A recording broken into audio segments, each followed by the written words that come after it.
Hey y'all. Happy Tuesday. Hey everybody. Welcome.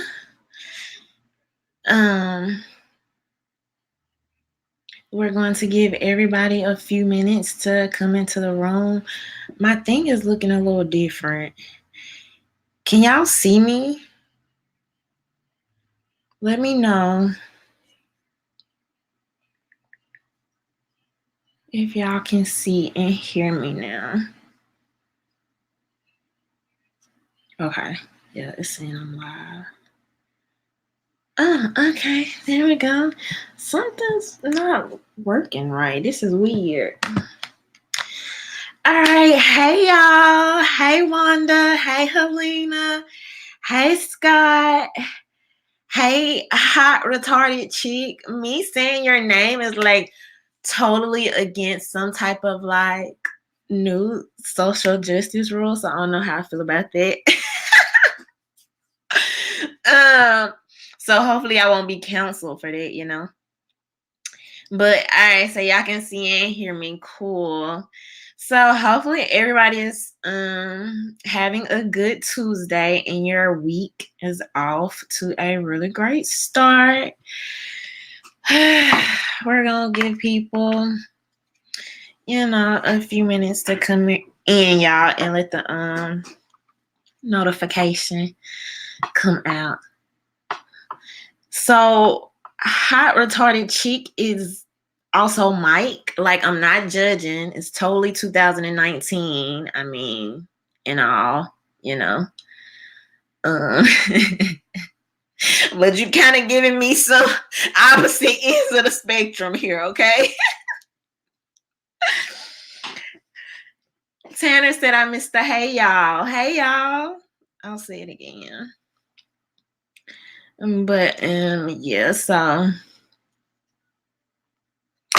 hopefully everybody has been doing good. I see the impeachment. Looks like it may be moving forward. So y'all, okay, so let me get this straight with the whole whistleblower thing, because I want to make sure I understand this correctly. So the Democrats were basically like, you know what? We're going to do, we're going to have him come before us in a secret location, not give the location, not let Republicans ask any questions. And Donald Trump was like, nah, we ain't feeling it. And they were like, obstruction. Is that like how that was going? Help me understand, y'all. Hey, Edward. I'm like, this has got to be the most tiring freaking thing ever. But we obviously know it's not going to move past the Senate. And honestly, at this point, it's one big freak circus show. Like, it's just too much.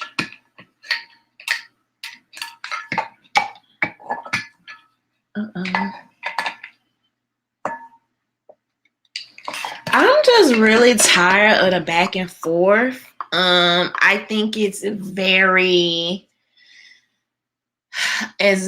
inconvenient for the American people who want to see things happen. To AOC's credit, I think this was maybe a week or two ago, she did mention it. She was like, yeah, I know everybody's talking about this, but let's talk about some legislation type stuff too. So, hey, Cajun. Helena J said it's an inquiry. The subpoenas aren't even legal based on their own wording. Well, oh dude, Adam Schiff is definitely getting his spotlight right now. So I don't know. Whatever. What a tiring time. Hey, Valdez. Hey, Lavon. But yeah, that's what they do. They play these partisan games back and forth, and we just sit and it's like we're watching a tennis match and trying to see who's serving next. I'm like, oh my God. I really can't even keep up. Like after so much of stories like that, I just be like, man, whatever. Y'all just let me know when they start pushing the impeachment forward. Then we'll talk. But other than that, everything else is just fodder. I mean, honestly. Um, but hey, Kenny, drive safely. But okay, so y'all know the new information came out about the young guy today, Joshua Brown, that was recently killed in Dallas, Texas. So the police came out today basically saying that they found the assailants. There were three guys that attacked him, and it was a drug deal gone wrong. Um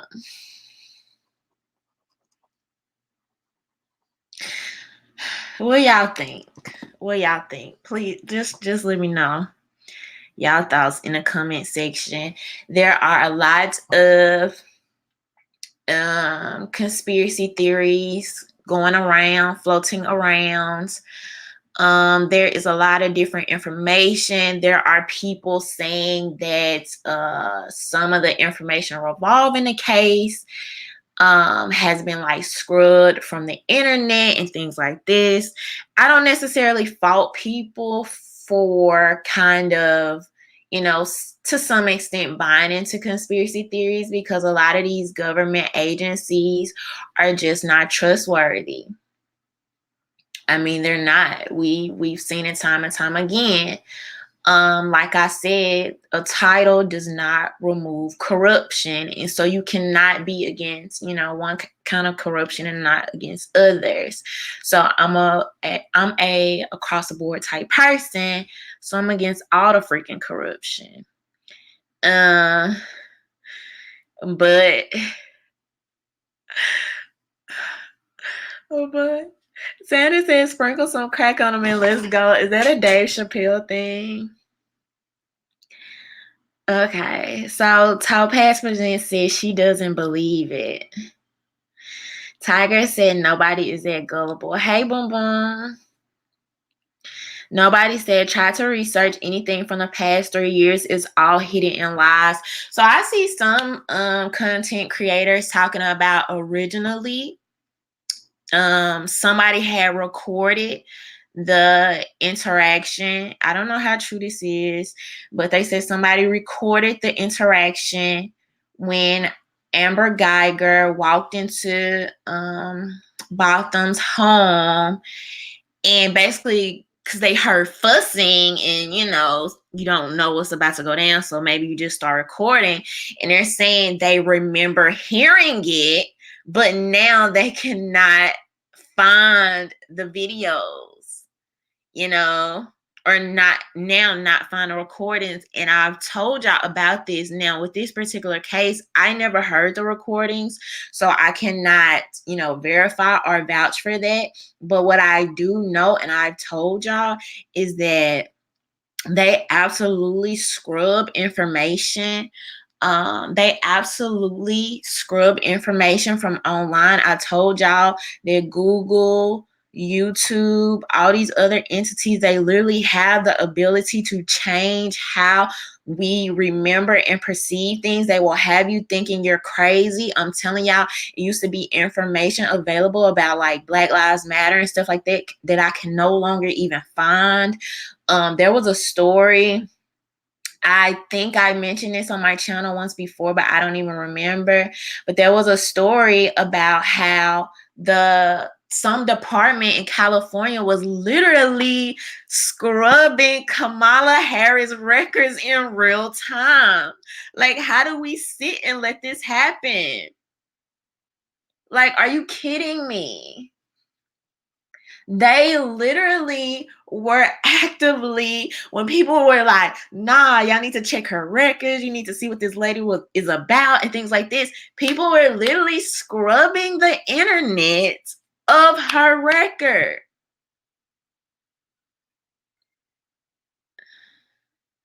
How I said the Mandela effect. Is it Mandela? Did you mean to put Mandela effect? I think that's what it's called. But so this is why, man, this is why I say it's so important to get outside of the social media sphere and actually talk to people, because how we remember and perceive history is going to be totally different than how it is presented to us. Okay, that's what I thought, the Mandela effect. But even now, man, I'm telling you,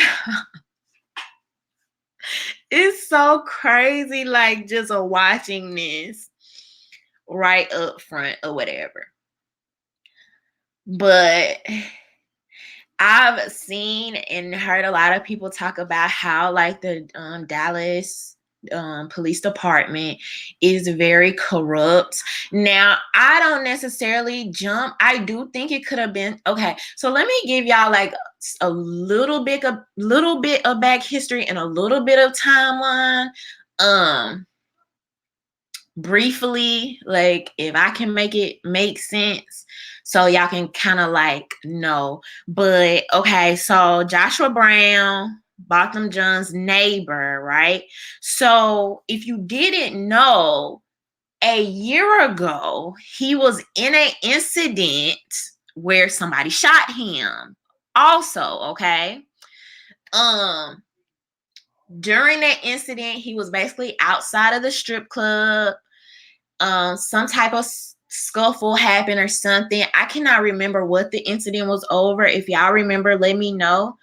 But hey, PJ, but his friend, Joshua's friend, died. Joshua, if I'm not mistaken, got shot in the foot. And so ever since then, according to everything I've heard, he had been trying to lay low. For a lot of time he had been in California. So when this thing happened with Botham, he was basically told that, you are basically being summoned back here to testify, to appear before court. And that's what he did. So supposedly, he was, in fear for his life, kind of trying to lay low, but he still took the steps to testify. And according to the news report that came out today, while he was still in Dallas, decided to do this drug deal. The drug deal went wrong. Apparently, according to the police, Joshua shot them first. Shot one of the guys first after the scuffle. And as he's laying in the car, I guess bleeding or whatever, his brother shoots Joshua and kills him. And so apparently that assailant is currently in the hospital, to my understanding, with said bullet wounds. Okay, so I absolutely 100% think, not only based on their previous scuffle that happened a year ago outside of the strip club, also he was supposedly getting death threats. Also, because it is the weight of this case, I absolutely think it is possible for him to have some type of target on his head. Now, why people immediately connected that directly to the Dallas Police Department, I mean, I don't know. Hey, Alan. It could have as well. I mean, in the event that he had basically this target on his back, I mean, it could have even been, as simple as a family member or a friend of Amber Geiger. So why people just automatically, jump to say it was a police, I don't know. I find it kind of interesting. But one thing I know for certain that this case has shown us two things is that people still have a great distrust um for the police department. And also I think it kind of shows Joshua Brown to kind of end up and land up in this predicament. Like, you feel like you're taking the right steps. Hey, George. You feel like you're taking the right steps. You come testify. You're trying to do the right thing. And then being involved in this, even if everything the police officers told us was true, right? So it's a drug deal gone bad and this, that, and the other. It shows just how being in the public eye, going through the whole court system, testifying, all that allowed him to even still be a target. You know what I mean? So when y'all hear people talking about, this whole no snitch culture or being scared to work with the police or things like this, I mean, it's a real thing. It's a real fear. So, you can't talk about one side of it without looking at other sides as well. You know what I mean? You have people out here fearing for their lives. He was supposedly trying to lay low, and then you end up on a witness stand in a freaking national case. And it's like, well, here I am if anybody is trying to find me. So Nolly Banks said this was the fastest the Dallas police has ever solved a black homicide, not buying any of it. I will say this. Supposedly, I don't know if y'all can see my eye twitching. My eye's been twitching for like a week, and I don't know why. Maybe the camera is not picking it up, but it feels so weird. But as far as this being the fastest, I will say two things. One is supposedly they were getting all these tips. And I hope more information is going to come out. I hope there should be like some type of surveillance and stuff like this that I'm going to be kind of watching for and looking for. But supposedly they had these witnesses and stuff coming forward. Not only that, I'm gonna tell y'all, just like with this, and when it comes to that Justice Smollett thing, when you start pointing fingers at the police, it's like, oh, we have something to prove now. It's like, we about to show y'all something, and they will put all their resources when their business is just out front street, national case. We're talking, you have the whole nation's eyes on this. They're like, okay, bam, we can do some stuff now. We can pull some strings. Now, I've told y'all, when it comes to these politicians, these government officials, you got these freaking politicians, y'all have never passed anything to stop people from saying the N-word. But illegal alien is where we draw the line. You can't find these homicides on a regular day. But you putting us on Front Street, that's where we draw the line. I've told y'all several times, these agencies, when they want to handle something, want to figure out something, want to get to the bottom of something, they can do it. That's when they start going to putting all their freaking resources in it. And it's like, So as far as it moving quickly, I think that's 100% what it was, because when people start speculating, these agencies don't like that heat. They don't like that. You know what I mean? Look at the judge over the case. I think she had deleted like her social media or something like that. Like they don't like the heat on them. Like they really don't. Gar said, now my eyes twitching. I'm sorry. It might be contagious. I hope not. I think it's really looking at the computer screen and stuff too much. That's what I think it is. So I may have to take like a little break. Like, y'all, even when I'm not, like, even when y'all don't see me putting out videos back to back, I'm like constantly still researching, like, all the freaking time. I have no information in the description. Are you sure? Oh no. Okay, let me do this real quick for occasion, y'all. Hold on.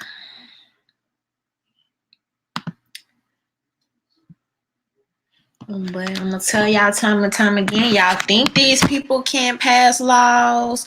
You think they can't get these murders solved and all this other stuff they got going on, man. You're right. You're freaking right. Okay, let me see if I can do it. Oh, it should be there, occasion. It's on my end. So double check again for me.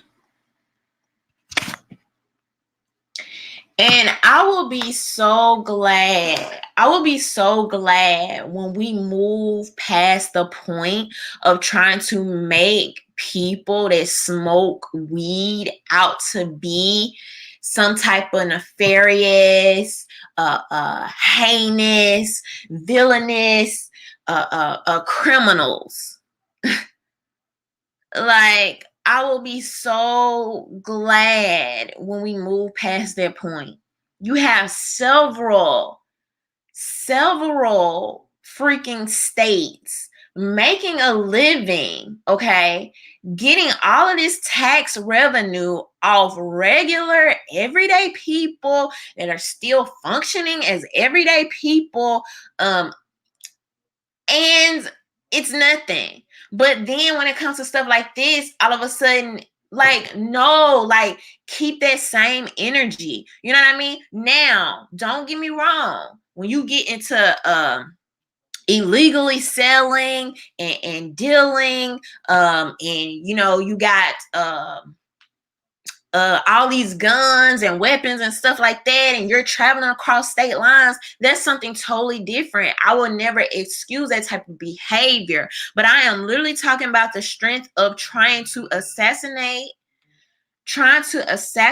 people's character just off, oh, he had weed in the apartment. Like, what?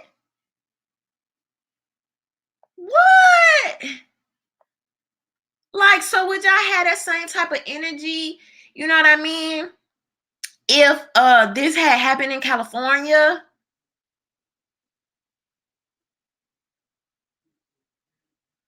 Like, it's so annoying. Hey, Pilu. So I really wish, like, you have all these states legalizing marijuana, yet people still want to just use, and I'm not adding all these things on top of it. I'm literally just talking about people smoking or having marijuana. Within itself, it is not automatically a morally criminal act. Like, so people will use that to try to immediately discredit somebody. Do you get that same discredit for like alcohol or tobacco, or, you know what I mean? Oh, shit. I hate that. Like, it's so, I don't know. But we'll see if more information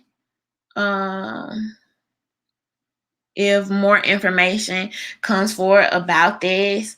The guy that got shot in the hospital, who knows, he may end up getting like some type of interview. But I know there's a very bad distrust for the police. Sometimes it's warranted. And sometimes people just be doing the most and don't want to accept the facts of what's going on. So I definitely think you have to look at each case, somewhat individually or whatever. Hey, RJ. Thank you, Stanley. Stanley said, love what you're doing. Thank you.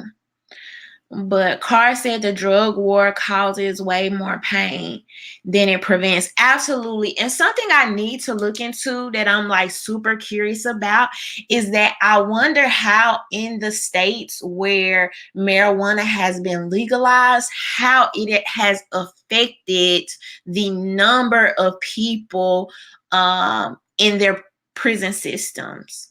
I'm very curious about that. Does anybody in here like know or familiar? Like, has there been a decrease in the number? Because in my head, I'm like, these, especially these private prisons, it's like, look, we got to keep the product flowing in. So, I don't know, but there's something I'm definitely going to have to look into, because in my mind, once marijuana is legalized in these states, you should see a very significant decrease of the amount of people going into jail for these things. Thank you, Valdis. But I'm not sure if y'all know. So earlier today, I was talking about the whole thing with Ellen DeGeneres. And so if y'all are not following me on Instagram, please make sure you do that. It's a pretty new page, but RhondaMary Vids, VIDs. I was talking about this today. So supposedly Ellen DeGeneres got caught at the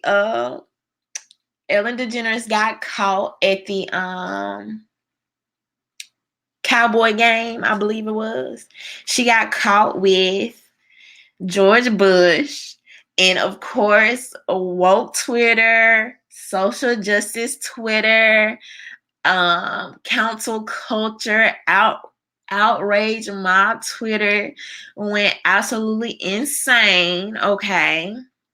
People are not feeling it. How dare you get caught dead sitting beside somebody with different opinions than you, even though we know these people do it all the time, all freaking day, every day. A lot of these people are friends. Even these people that y'all see fighting in Congress, and y'all think they are just so against each other and they're this and they're that, they will leave Capitol Hill to have lunch until they return back, okay, for Congress. So why people can't seem to understand that a lot of what we see is just production.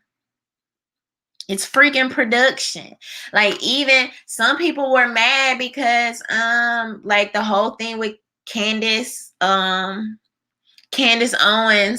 and Killer Mike.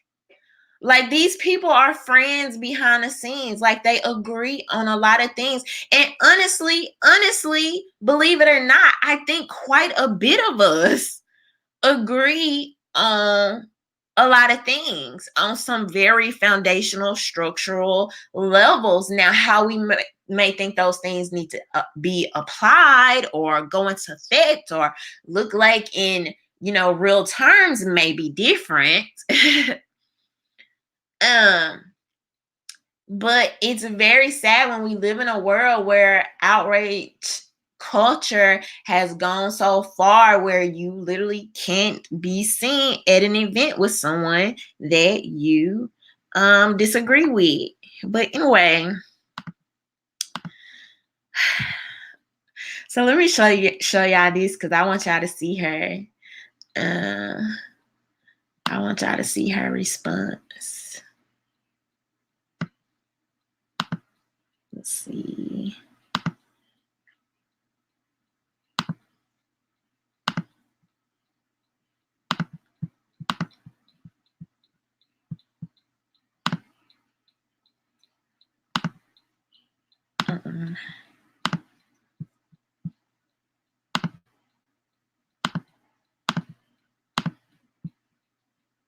urinate on things all day Monday, so that on Tuesday you hear about it. So this weekend I went to Dallas for the Cowboys game, and thanks.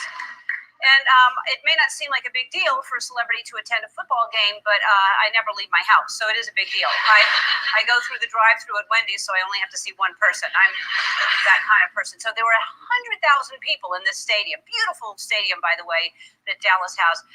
So Portia and I were invited by Charlotte Jones. She's the daughter of Jerry Jones, who owns the Dallas Cowboys. And we went because we wanted to keep up with the Joneses.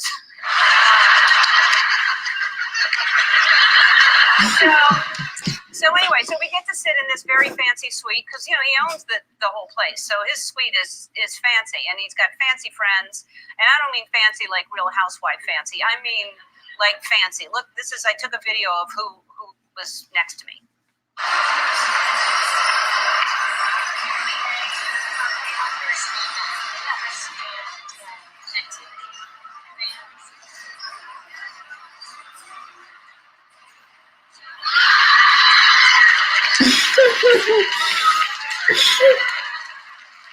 Yeah, fancy.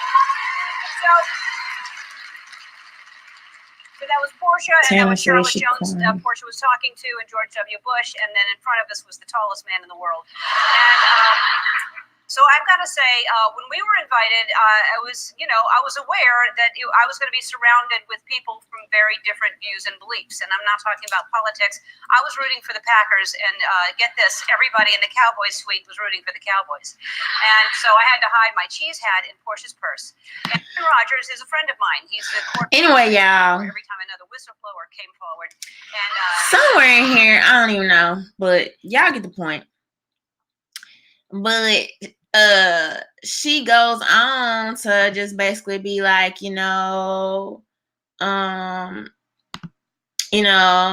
George Bush is a friend. Like he's a friend of mine. We have mutual friends. And, I'm not only friends with people I agree with. And I basically believe that we should focus on kindness. And, just stuff like this. And first of all, I think it's super funny that people have to validate or give their reasoning to random freaking strangers on the internet for their friendship. Like, first of all, who the heck are you?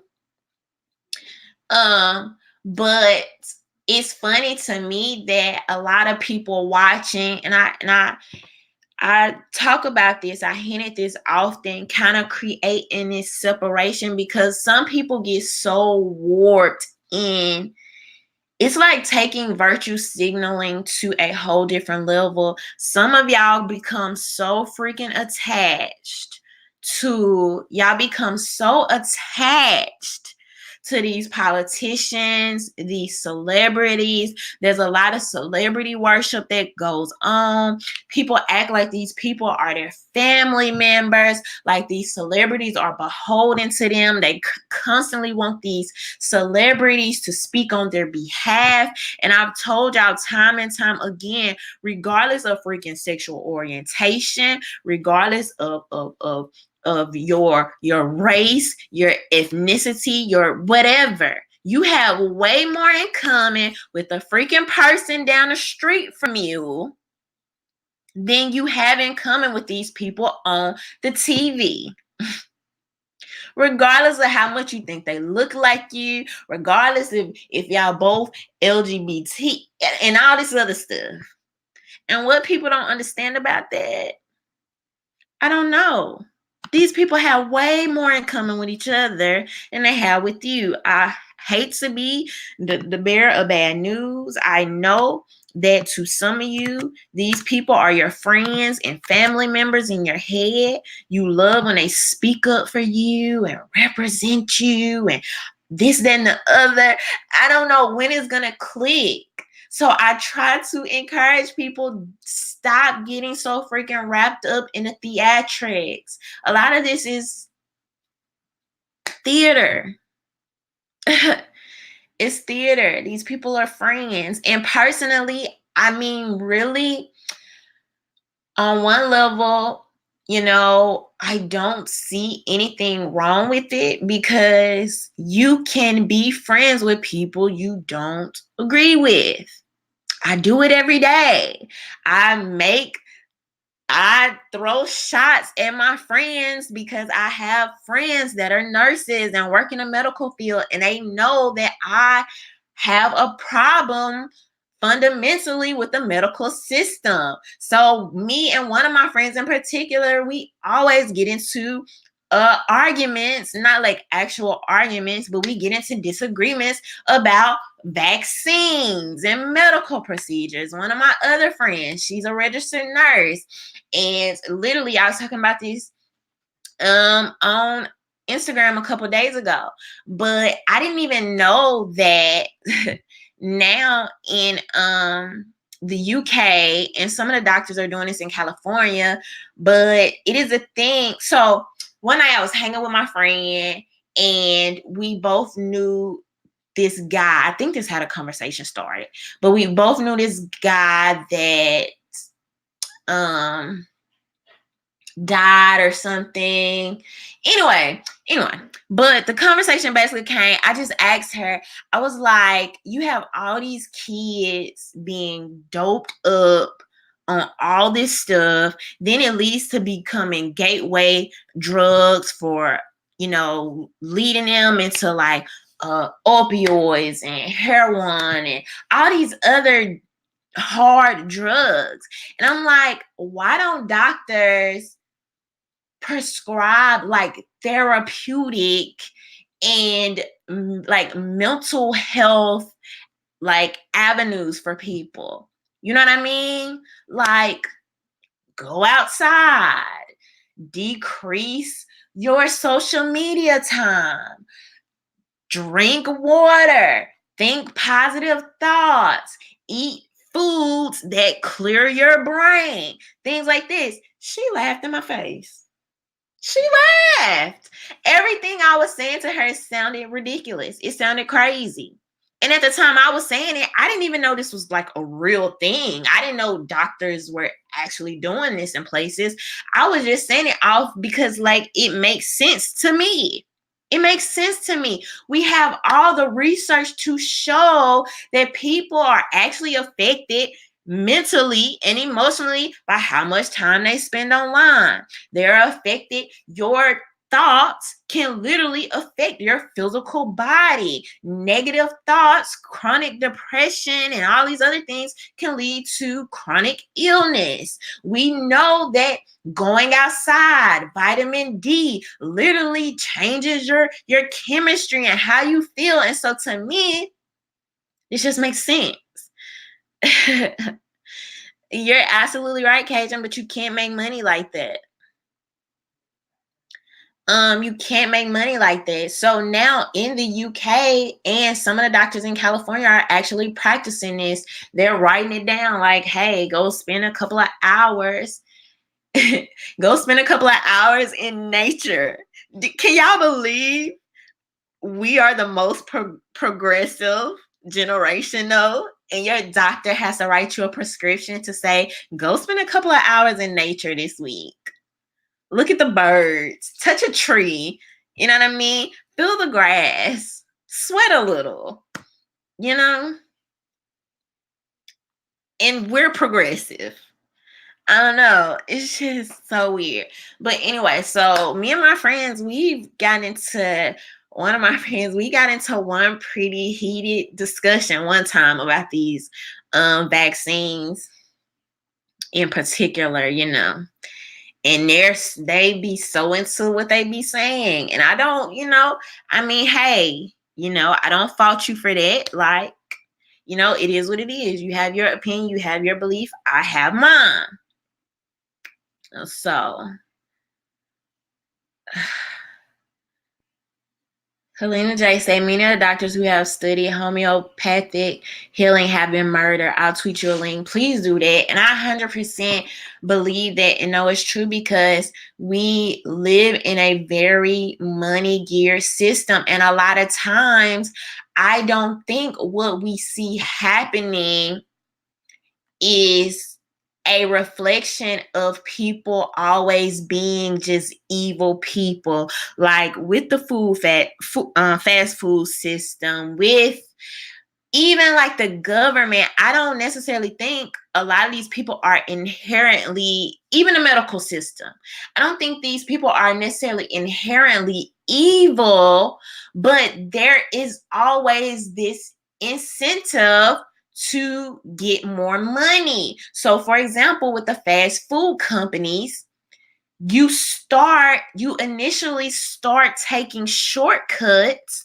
to make a larger product, and before you know it, years down the line, you're having recalls and telling people, if you or your loved ones have mesothelioma, call this number. You know what I mean? So I think a lot of these like doctors, the fast food companies, even with the whole vaccine system, I think initially, when we were dealing with polio and all these other things, I think it started off very admirably.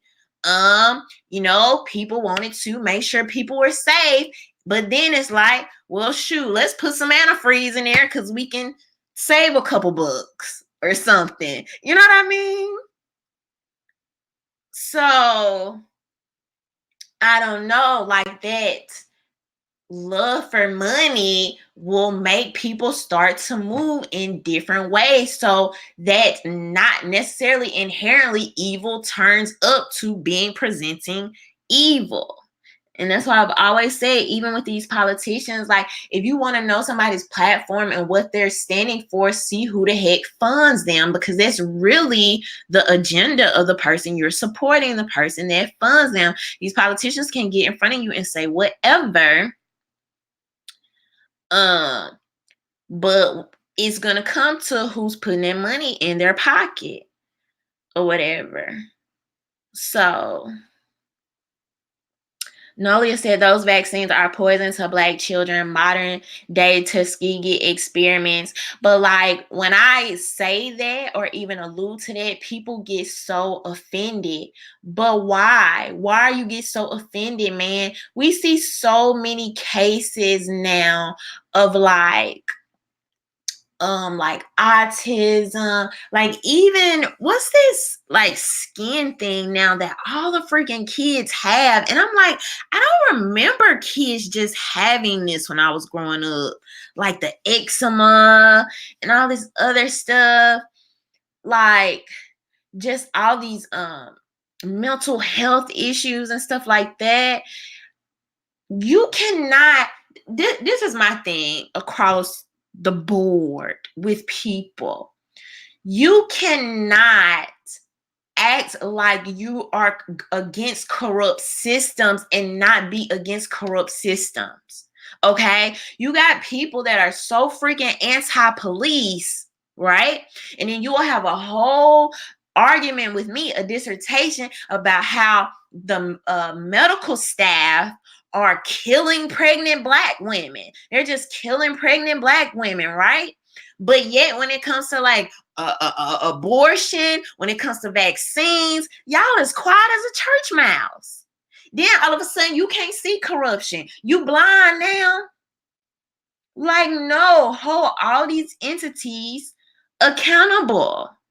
Corruption is freaking corruption. I did a story and I'm like going all off in a tangent, y'all. I'm just going and y'all just letting me go. Y'all ain't saying this, so I just keep going. But I did a whole story about the doctor who you got 2,000 freaking baby remains in his backyard. You think people care?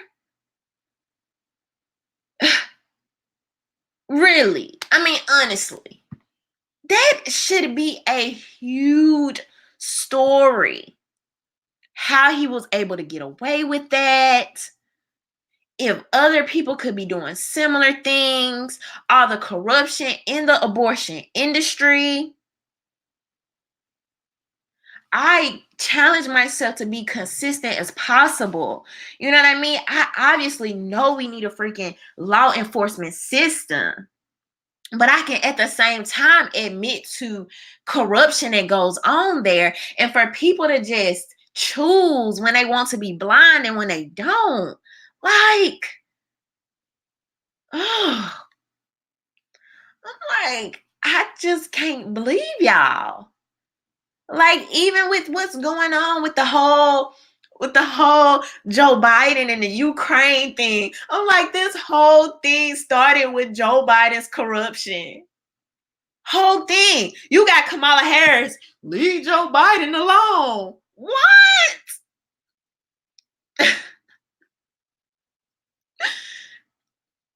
What? Leave Joe Biden alone. Let's focus on the corruption of the president, just this president, not all the corruption, not the corruption on my team, not the corruption on the team I'm playing for. Like, what you mean? In Cajun, there must be something wrong with this thing because I've saved the description box several times. Thank you, Valdis. Valdis said, please hit the like button. Thanks. Thank you, Valdis. Exactly. But I'm like, cool. I'm like, at least I think you have some credibility if you come to the camera and you're like, bam, all right. You know what? We feel like this was out of bounds of what Trump should have did, but this was based on corruption of Joe Biden. So you know what? All right, let's get some subpoenas going for both. Let's try to find some information on both. Then at least I can feel like, okay, you have some decency, but there's people do not care. Selective blindness. Thank you. Y'all, General said black folks have selective blindness. And I mean, not even just black folks, but sometimes I think maybe like we have it the worst. I just, because like, how can you think doctors are corrupt? You literally think doctors are intentionally killing or negligently killing pregnant black women. Yet, when it comes to pregnant black women, you say, let the doctor decide. I cannot make this stuff up, y'all.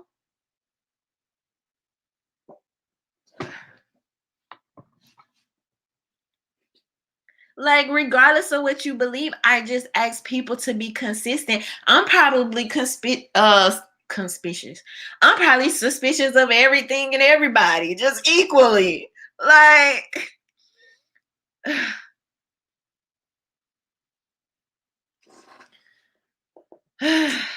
man, I'm telling you, selective outrage, selective blindness, everybody,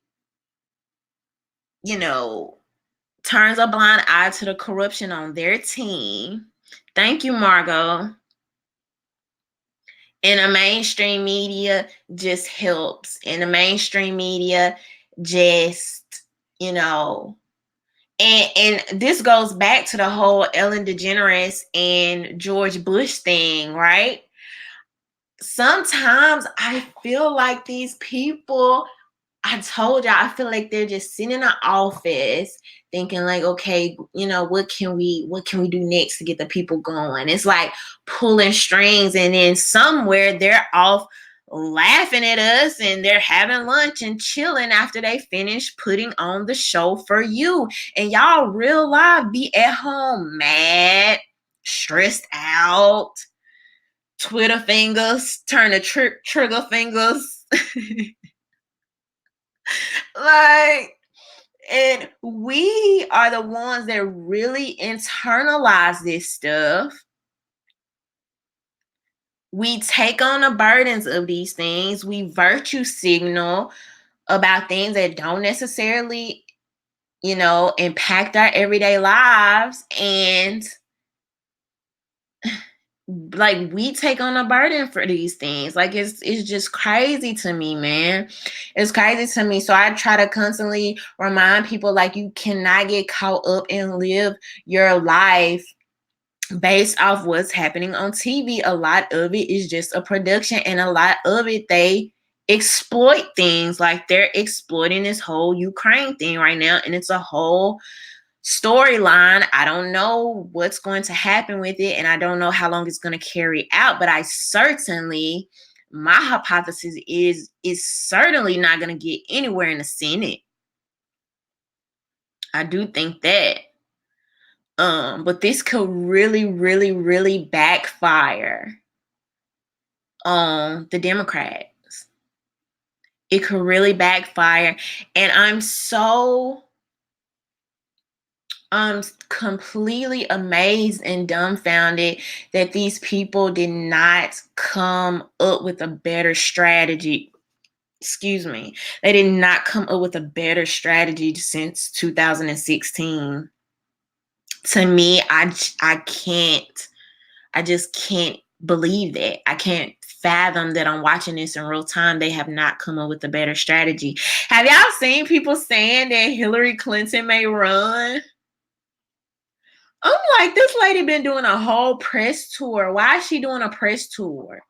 Why, like, go away.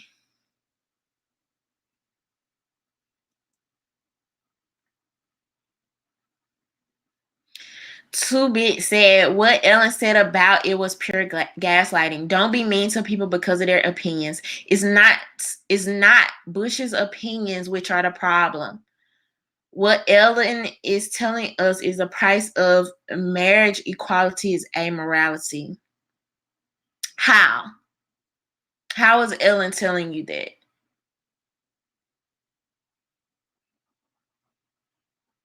Please explain it to me. And make it make sense. I'm like, Hillary, really, girl? I'm talking about this lady is doing a whole press tour like she's everywhere. Helena J said her ego can't handle another loss. I don't think she would do it. If she would, it just would look really bad and ridiculous. It would look super ridiculous, like it wouldn't even just make sense or whatever. But I'm like, I don't know. I'm just kind of tired of seeing her. I like want her to just kind of like fade away into the background. So anyway, Shy said, I think they were panicked because there's a lot to find out in the Ukraine. Even Pelosi's son has some kind of orange deal going on over there. I think I saw that. Cajun said, I met President Bush in 2008. He was funny as hell. I meant to tell y'all that earlier as we were watching the Ellen DeGeneres little clip where she was like panning the room and stuff like that. For some reason, to me, like George Bush seems very like lighthearted and funny. He comes out very silly to me. Like he's just chill and he come off like he just be trying to crack people up. Like I don't know. That's just the impression I get from him because I can totally believe it or whatever. But what I would say to Bit Rasputin, because he never answered the question, y'all, that energy that y'all trying to have for Ellen DeGeneres, y'all did not have for Michelle Obama. Keep that same energy. When Michelle Obama was sharing hugs and Snickers and candy and laughs, everybody, the whole media, all of a sudden, now they love George Bush. They parading him around as like a favorite president. Everybody's loving him again. So honestly, it just depends on however the wind is. Like, I'm like this with this culture now. Like, whichever way the wind is blowing that day, depending on whether the wind is blowing east or west, North or South is going to tell you how people decide to feel that day. And as a matter of fact, I think, if I'm not mistaken, I even did a video about it, or I talked about it. I think I mentioned it when John McCain passed or whatever. It's like whatever the media feels, whatever Twitter feel like is popping today, that's gonna be the story. Like, keep that same energy. A lot of these people, from Obama to the Clintons to the Bushes, had differing opinions, or we could literally see their platform change in real time on LGBT issues. A lot of them were committing war crimes. You got freaking Obama committing war crimes against Black people, out of all people, and Black people love him, love him. So what type of energy are y'all trying to keep? I'm just saying, it depends on whether y'all in a good mood or a bad mood. You know what I mean? And me personally, I have several friends, classmates, associates that are LGBTQ. We'll hang out. I'm cool with them. Great people. And it's funny. It's funny because the kind of talk that I see happening online never reflects my experiences in real life. Like, I'm telling y'all, across the spectrum, from the whole LGBTQ thing to how like racism impacts like everybody on a day-to-day. Like, I'm in Mississippi. You know what I mean? So a lot of the stuff I see on social media and the stuff people just be so whatever about, it's like I never see and have these discussions in real time. But anyway, the point I was making, I have friends who are LGBTQ, and I'm sure, I mean, as people, they're great, they're cool, but I know we are going to have some different opinions, or we may have some different opinions on some things because they have a different perspective and they have a different walk of life than I. And some things, believe it or not, we really agree on. You know what I mean? So the media, one thing I have noticed that the media has tried to do, you cannot like for me, for example, I've talked about my channel because of the kind of topics that I talked about, me kind of being lumped in with like the right, or like, I don't know, maybe like controversial stuff or something. But believe it or not, I would like to believe middle of the road on a lot of issues, or at least where the middle of the road used to probably be like 4 years ago. I think 2019, the middle of the road has been shifted. There's probably a little something different now. But a lot of times when it comes to the whole LGBTQ discussion, people mix, or they try to interject people's personal, like I believe you deserve the same rights as me. Okay, whether that be, freedom to work, safety, all that, same freaking rights. Now, where we may have our misunderstanding is when you're talking about what you want to teach my kids in the schools, or you're telling me that the science that I have learned and things I can physically see with like my own two eyes, you're telling me that they're not real, and you're trying to legislate me to believe they're not real. That's when the problem comes in. And some people try to conflate, like, oh, you're anti-LGBT people. These are very complex discussions. It's not black and white. And I think that's why we've gotten to the point that we have with a lot of people, because we live in a society now that tries to make everything black and white, right? Like, oh my God, Ellen DeGeneres is sitting by George Bush. How horrible of her. When we're complex people. I'm sure every single person sitting in this room certainly doesn't agree with every single thing I say. And I'm sure I don't agree with you guys on every single thing. I like to call that human nature.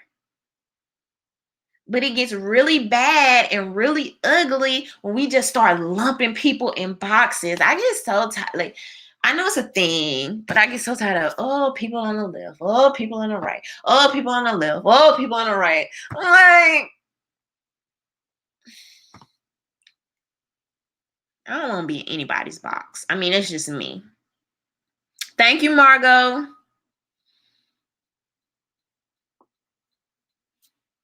I mean,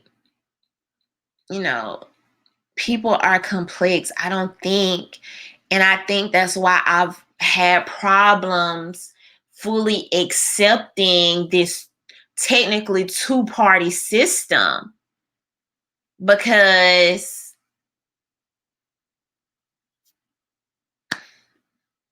left or right, this or that. I know we're not the same. So I think all of us kind of have those intricacies, and I don't even think I said that right, but I'm not gonna try to say it over. I've been messing up all my words tonight. Hey, Kim. But I think all of us, even me and Kim, we don't, I'm sure she agree with me on a lot of stuff, but she doesn't agree with everything I say. Oh, and then we get stuck with choosing a lesser of two evils, right, Alan? We get stuck in this mindset of choosing a lesser two evils. And it's like, I mean, I want to avoid evil altogether if possible. Cajun, don't play with me. Don't play with me about my state. That's probably the only thing I'll fight you over. No, I'm just kidding. But okay, so let's talk about this, y'all, because I kind of went off on a tangent a little bit. But so did y'all see the tweet from? And I'm not like a big basketball person. I used to be more so like when I was younger, and me and my brother were hanging out all the time. Then we would like talk about it and stuff. But now I don't really watch. But the Houston Rockets GM came out with a tweet. That's right, Noah. Get them straight. Get them straight. That's what I'm talking about. You better take up for Mississippi. We got some of the best people and some of the best food and the best hospitality come out of Mississippi, first of all. Don't you forget it.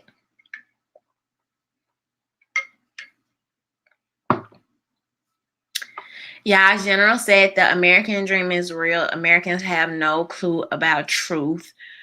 Rest of the world calls it stupid Americans who believe anything they are told. It's so crazy because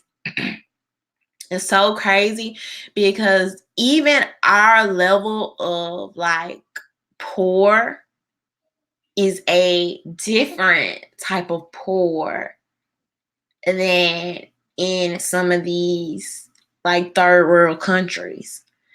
You can be in America hollering about you poor and have a whole iPhone and a new car. You know what I mean? And I'm not gonna go as far as to try to, invalidate people's experiences.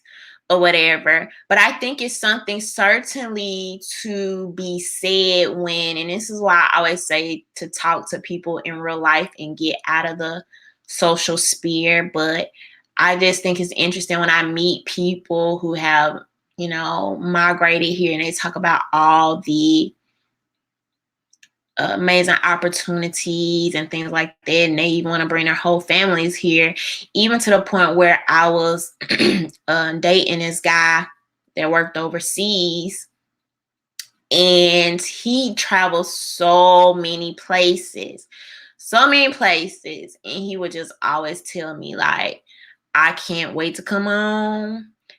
Like, it's just no place like home. Like, it's just not.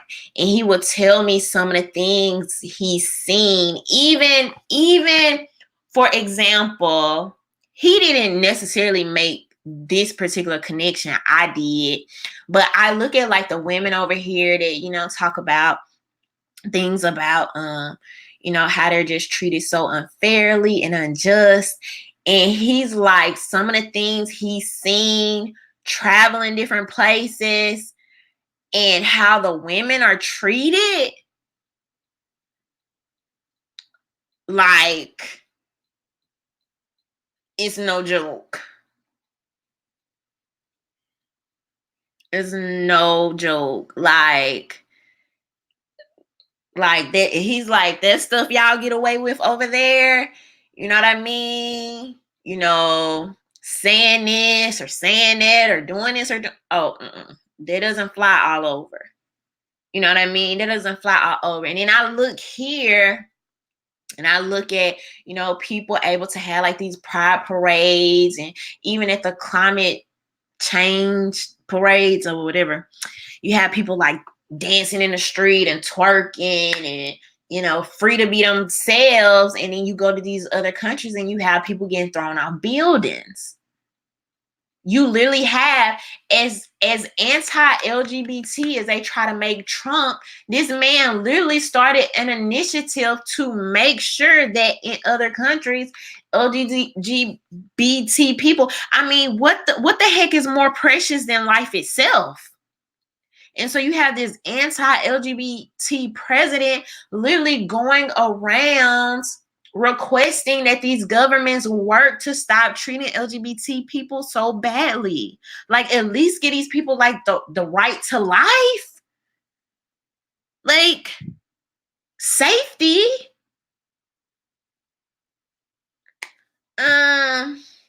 So, man, I just be like, perspective is everything. Like, when I talk to different people that have traveled, people that have migrated, even people from my generation having the audacity. I get offended by these. Y'all probably don't, but I personally get offended when people from my generation try to compare their struggles to previous generations. Like, how, Sway? Like, that annoys me. I get so offended by that. Like, how dare you? That's how I feel. I don't know how other people feel about that. But how freaking dare you? Like, and that's not to invalidate your current struggle, but I guarantee you your struggle is uniquely different than the previous generations.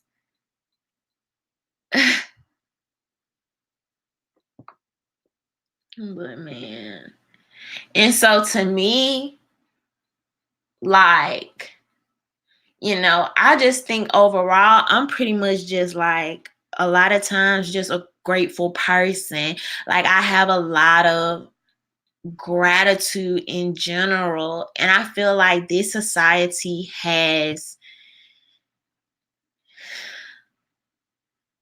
I don't know. But yes, okay, thank you, Cars. Let me get back on track. Cars said, when a foreign power like China can shut down free speech in the U.S., that is some spooky stuff. So let me tell y'all. So if y'all didn't know, what's his name? the general manager of the Houston Rockets, okay, came out and made a tweet and was like, I am standing with Hong Kong. I support Hong Kong and all this. Oh, baby. They was not feeling this. So if I'm not mistaken, I know I'm not mistaken. Yao Ming used to play for the Houston Rockets, right? Y'all let me know, but I'm pretty sure.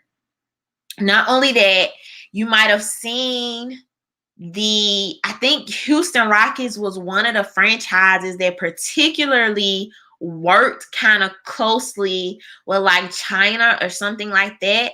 And the NBA is big in China. Like you have millions of people watching. I think they have NBA stores there. So this is kind of like a big deal, a big money thing. But anyway, so he made that tweet and, people got real quiet. The NBA started scrambling. We're trying to apologize. And it's like, they're kind of middle of the road. Let me show y'all the apology real quick.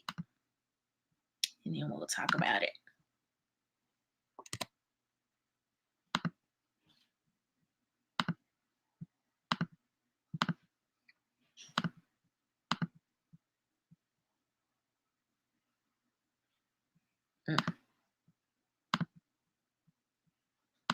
I issued a statement shortly before this press conference because I thought there was a lot of misunderstanding out there about our position.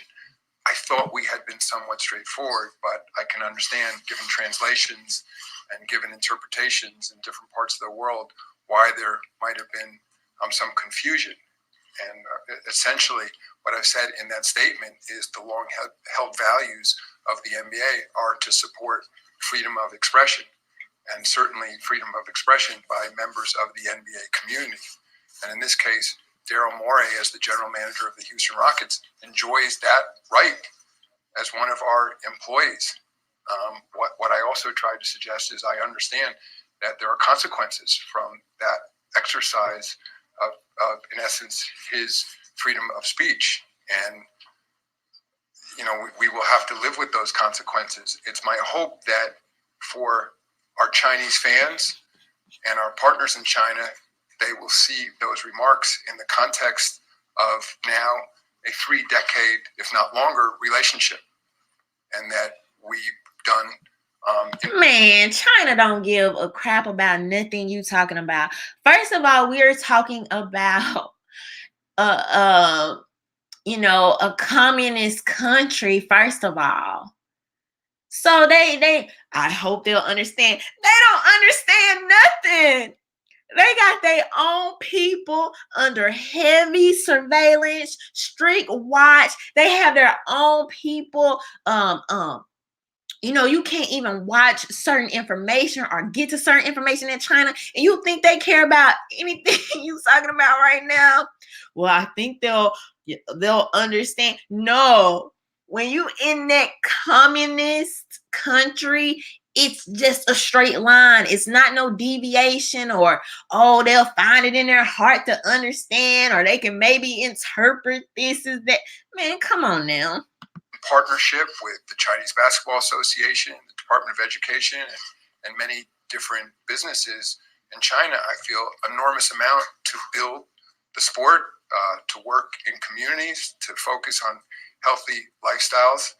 And that's where we find ourselves. But that as a league, we are not willing to compromise those values. And like he doesn't even seem sure of himself. So I'm kind of curious how long are they going to stick to this script, because we're talking big money here, y'all. We're talking big money. And he even said, we've had this partnership for several years with China, and we'll hope you find it in our heart to understand that right now. Principles. We are not apologizing for Daryl exercising his freedom of expression.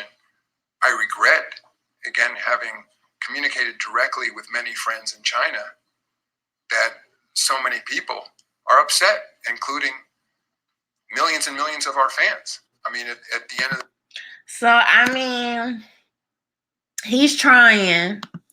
He don't sound to me like, you know, he sound like he was forced to do this. Like like he wasn't too excited about saying it.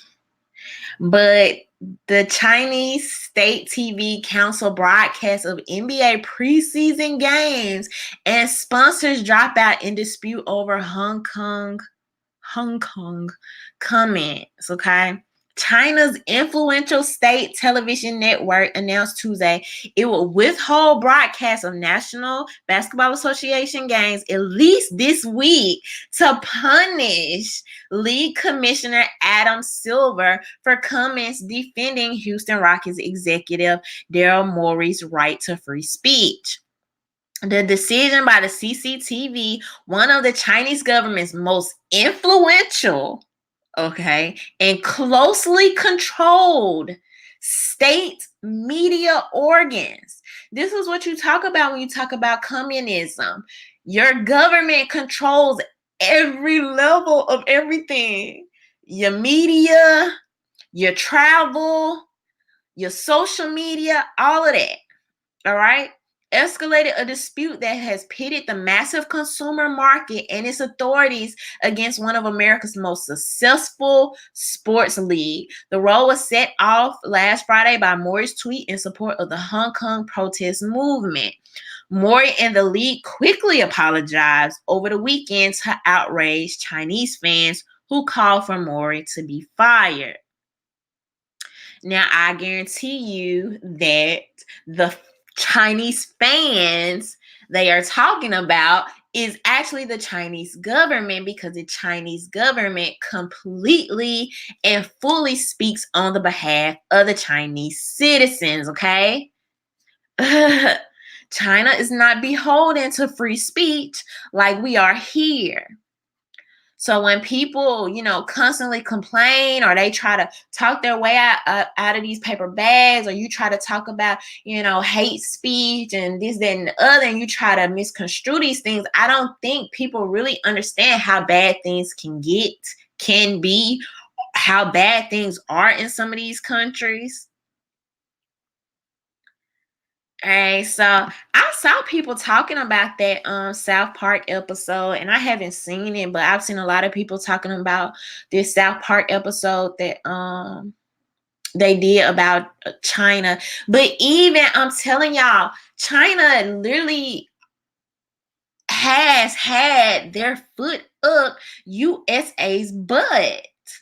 Like even Hollywood cannot depict China in a certain way. And honestly, on one level, as a front for their country, I would say on that level, it's good, because it's like we're standing together, like bam.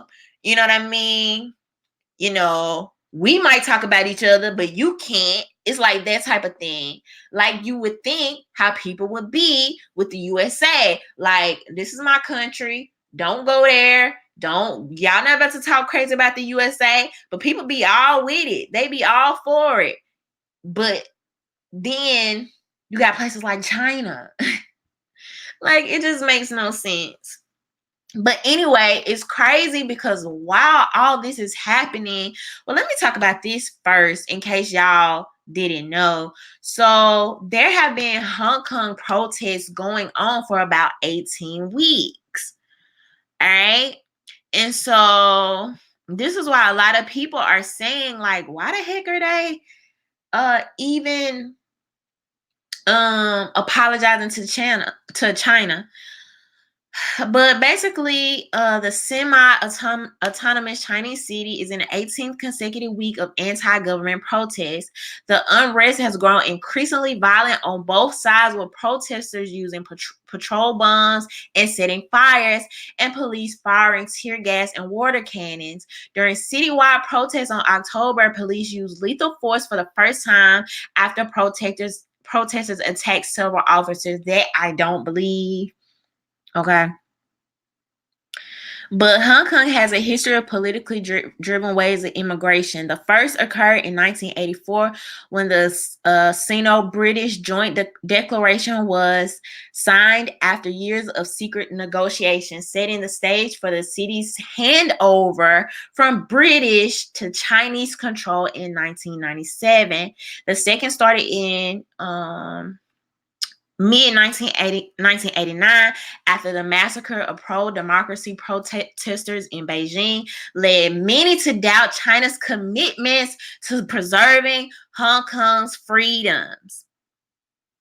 So basically, China is getting even more and more rights to Hong Kong, and now this is this thing with them being okay. Here it is.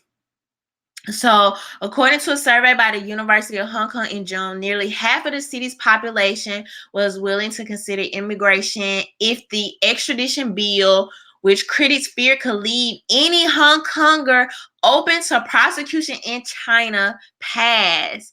While the bill was suspended following mass protests, the unrest continued to shape people's willingness to stay. So, people are feeling like they are going to be extradited to China, and China is very communist, and China don't play.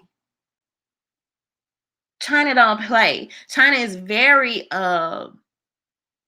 like Fonzo said, they have authoritative control over their people.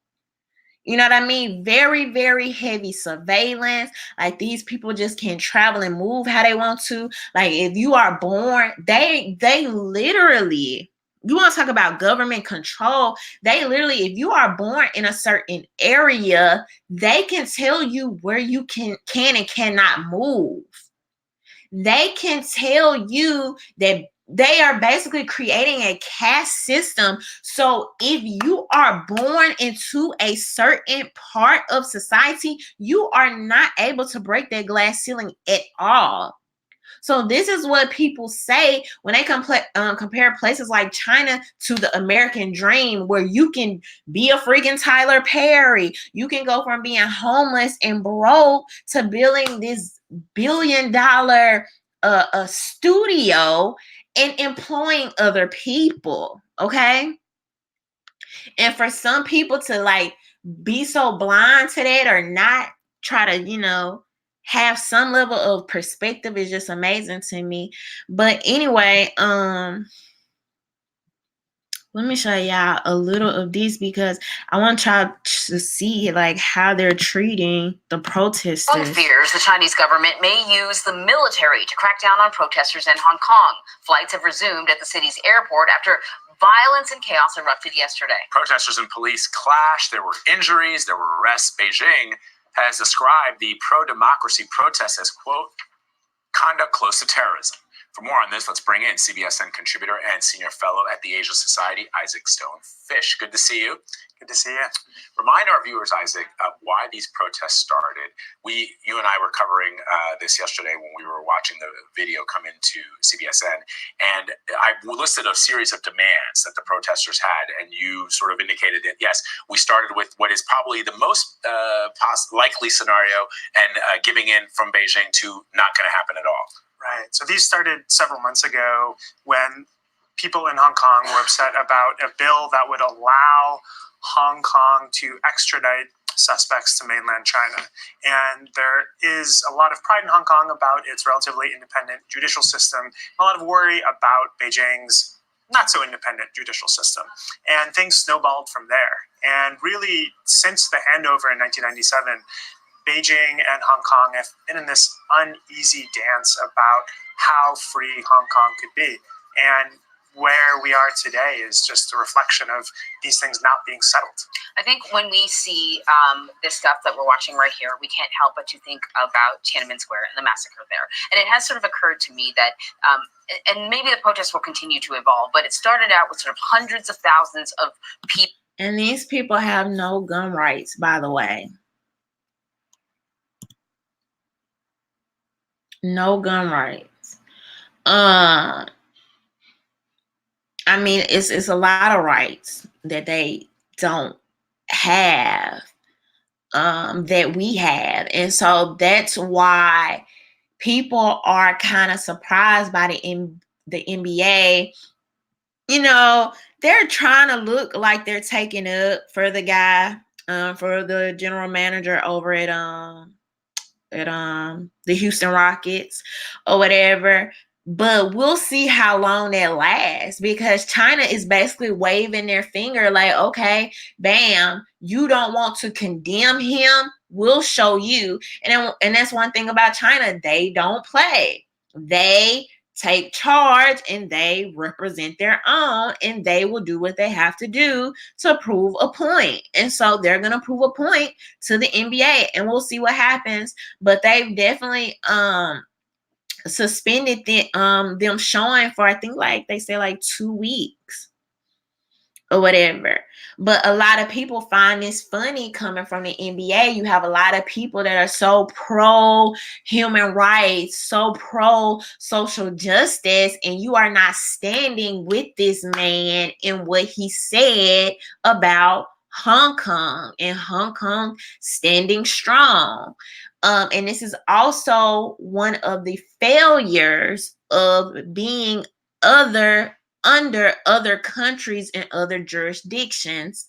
This is why I have been very vocal about the way America is kind of intertwined with the UN and things like this, because what happens is, even though Hong Kong and China may be, close, or they may have some similarities, ultimately they're different, or at least the Hong Kongers feel like this. This is why they're trying to keep some level of that judicial independence. But what happens when you get under these other jurisdictions, you have to start answering to their laws, even though you and them may be fundamentally different on several issues. So, but like what's happening right now, and I said this crazy because Trump is probably like the only one. Where is it? He's probably like the only one that's kind of trying to give China a run for their money. Like when you have these, when you have the trade war, you literally right now,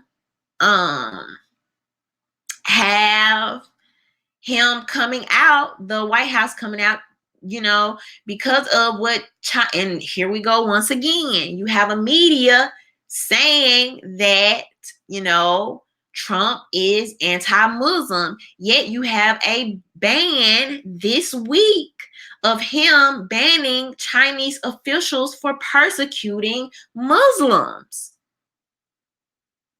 Do you think the media has really been talking about this?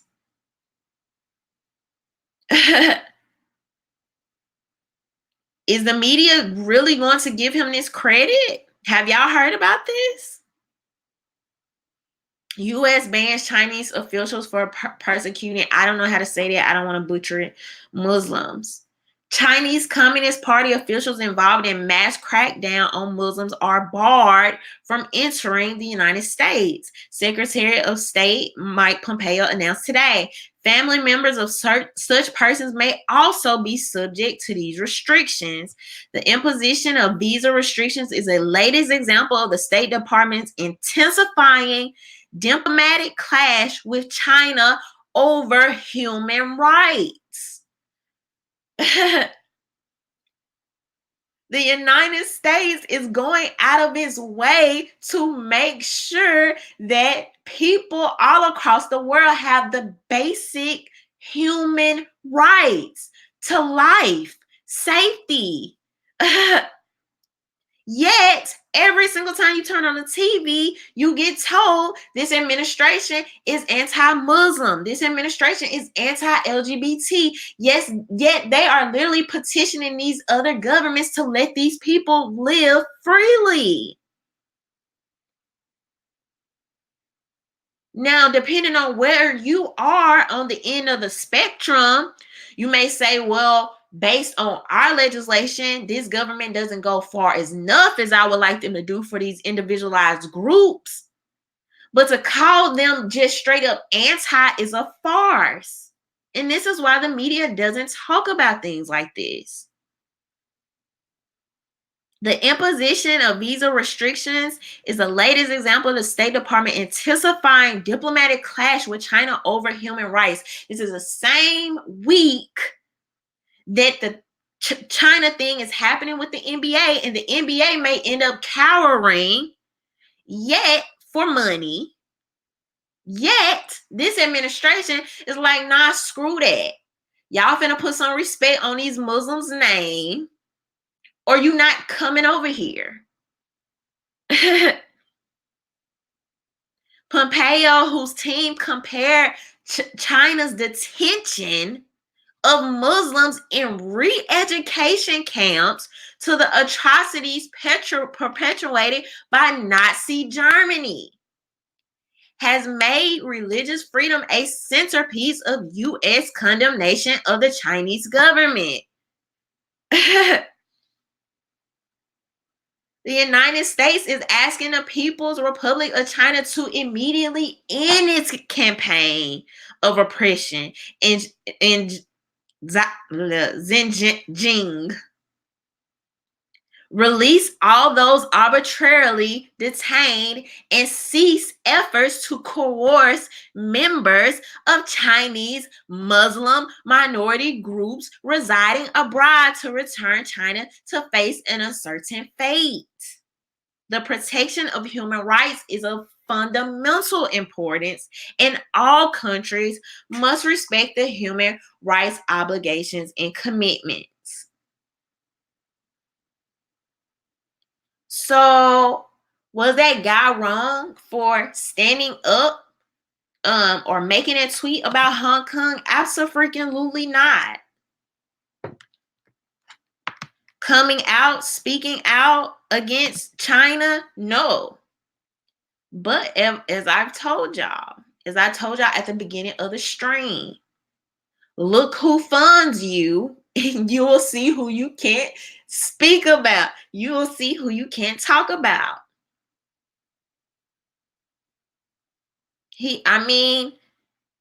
A lot of people are standing with Hong Kong. But when you got China feeding you, putting all this money in your pocket, you're going to start to see where these people real obligations and their real convictions lie. And as the NBA being pro-justice, pro-social justice, like I even talked about this with the whole the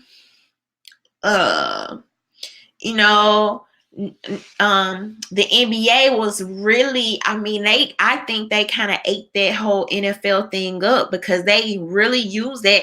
And you can't blame them. Marketing tactics, marketing 101. But they use that whole thing with the NFL to create this stark contrast, right? Like, oh, they're a slave plantation over there, but come on over to the NBA because we do social justice over here, But yet, y'all work with Nike. We know Nike has freaking sweatshops in China. We know these large corporations that work in China are not going to come out and speak against China because China butters their bread. So if you want to know somebody's real convictions, it's gonna be with or without the money. Without the money, it's gonna tell you where they really stand. Because people's positions really be changing when it comes to the money. I'm telling you, that social justice stuff will make you a lot of money inside the borders of the USA. But China,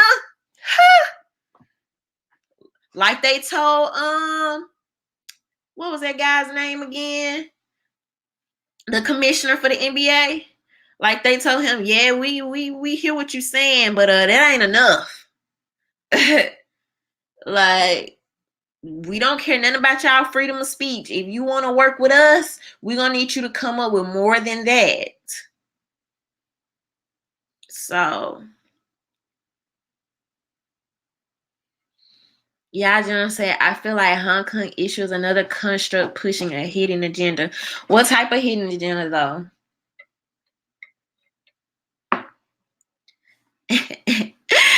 Tanner said NFL equals bad boy, NBA equals death row. Oh, man. Levon said, follow the money. China has stolen our money and secrets. Chris O said, woke is a new code. But real talk, man, I'm telling y'all that whole wokeness, progressiveness, I always have to put progressiveness in quotation marks because in the dictionary it means something totally different than what we have allowed it to be presented to us as. But that stuff only sells so far, man. It only sell in a certain type of culture. I'm telling y'all, but y'all try this stuff somewhere else, it's not gonna work. And China will be the one to humble you and remind you. So as the NBA, we'll see. We'll see how do they handle this. But I think it's gonna be some more apologies coming forward. I think it's gonna be some more stronger apologies coming forward and some resolutions. They're gonna be coming to the table on something. And at the same time, Trump is like, y'all not even doing y'all people right. You can't get in here. And the media is quiet on that. I'm like, how convenient. That's crazy to me. But